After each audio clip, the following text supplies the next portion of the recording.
What up guys, Miguel here from Y28 and following in the vein of our battery endurance tests in a video where we featured the Vivo Y100, in today's video we have the Vivo Y28 4G, a budget-oriented device that promises great battery endurance and speedy charging. But to test those claims, we put the Vivo Y28 through its paces. We even compared it to similar spec and priced devices, and yeah, if you guys want to know more about those devices up against this guy, watch on to find out more.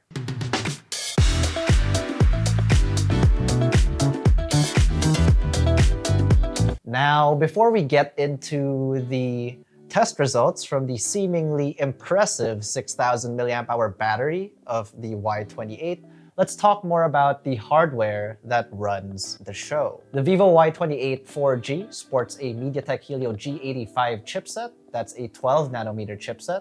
And jumping into some benchmark results, it scored 270,973 points on Antutu, which is somewhat of a good reflection of its overall efficiency and capabilities. Antutu's storage test gave some reasonable sequential read and write speeds of 301.7 megabytes per second and 271 megabytes per second respectively. And for those of you interested in even more of our scores, you should be seeing them on your screens right now.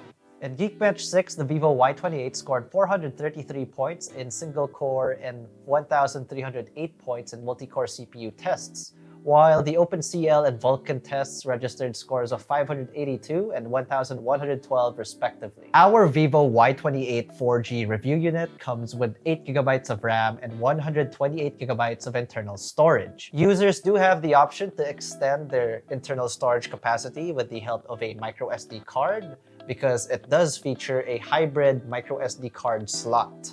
All in all, performance-wise, the Vivo Y28 is quite the solid handset when it comes to running our usual apps and games. Now, we're not saying it could run them all flawlessly, but for a budget-oriented device, it surely held its own for normal tasks. We were even able to clock in some Honkai Star Rail sessions throughout our testing, with no major issues, as we did not expect this to be the most graphically capable device out there in the market. So of course, if you were expecting flagship level handling of your graphically intensive games, you won't be finding that exactly here, because this is a budget-oriented device after all. Now we're done quickly running through some performance and hardware capabilities. On to the main show.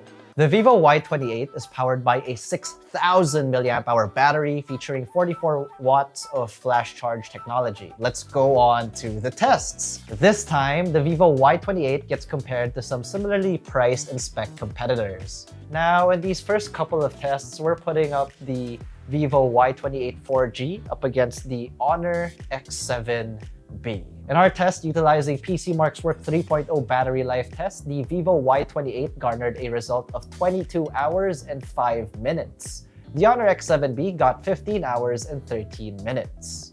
Apart from this, in our standard Y28 video loop test, the Vivo Y28 had a solid uptime of 27 hours and 17 minutes, while the Honor X7B garnered a result of 15 hours and 37 minutes of playback. This test is run by playing a full HD movie at 50% brightness, volume muted, and in airplane mode to account for mixed usage variables. Next, we wanted to do a test factoring in Wi-Fi and streaming. So on the same network, which was very stable, mind all of you, we manually looped the same Netflix movies one after the other to stream on both the Y28 and Honor X7B. The Vivo Y28 lasted 16 hours, while the Honor X7B lasted 13 hours and 38 minutes. This means that when it comes to watching our favorite movies and shows, whether downloaded locally or streamed on your favorite streaming platform, the Vivo Y28 will definitely last a while, and it will definitely last longer than the Honor X7B.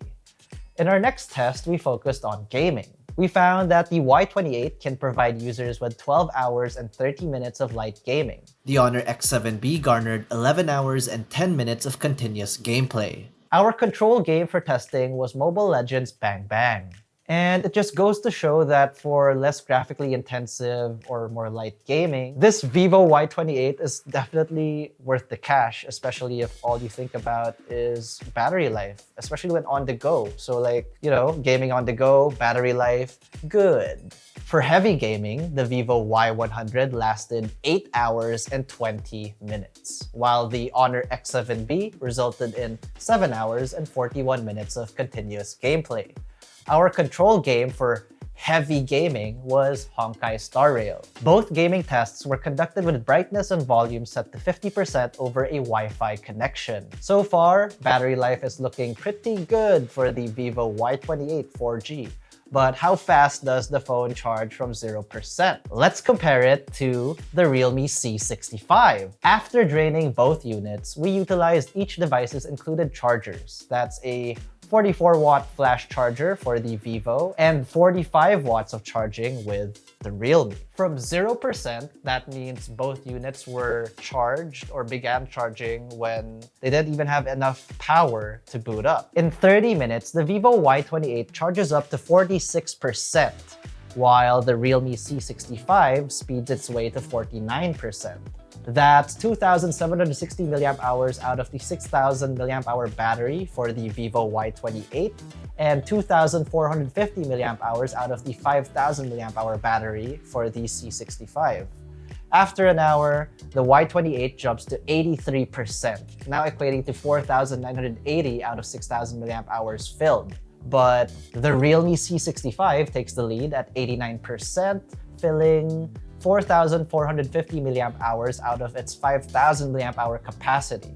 Now, after 70 minutes or an hour and 10 minutes of charging, the Vivo Y28 fully charges to 100% and the Realme C65 is left in the dust at a respectable 97% charge, leaving it 150 mAh left to go in 5 more minutes. With these results, it's safe to say that not only does the Vivo Y28 beat the Realme C65 in terms of charging speeds, but also means its charging is more efficient considering its bigger battery capacity. Now, I'm sure a lot of you got the answers you were looking for from the last segment, but let's move over the software real quick. The Vivo Y28 runs on FunTouch OS 14 based off Android 14 out of the box. Under battery settings, we have options for enabling battery saver, which limits or turns off background activities, some UI animations, and unessential background processes. We also get the option to toggle Super Battery Saver, which restricts the functionality of your handset and lowers its overall performance with just the bare essential services accessible. What do I mean by that? I mean only a number of apps are available to use under this mode, like texting, phone calls, and maps? Now, there still is a lot more to go over with the Vivo Y28. But for now, its battery life and charging speed seem great considering its price. As an affordable handset, it definitely deserves its praises when it comes to battery life. Now, for those of you interested in the Vivo Y28 4G, it's officially available in 2 configurations in our local stores. That's an 8 plus 128 gig configuration at 7,999 pesos and an 8 plus 256 gig variant at 9,999 pesos. What do you guys think of the battery life on the Vivo Y28 based off our test results? Let us know in the comment section below. And if you enjoyed this video or found it informative or educational, be sure to smack that like button, subscribe to our YouTube channel, hit that bell icon so you get notified of our future uploads. Be sure to visit yukatech.com and follow us on our social media platforms. That's Facebook, Instagram, X, and TikTok for the latest tech news and reviews. Once again, this has been Miguel, and this was the Vivo Y28 4G. There is a 5G variant out there. I have to check if they even released that locally, but this is a 4G model, so keep that in mind. And I will see you in the next one. Bye.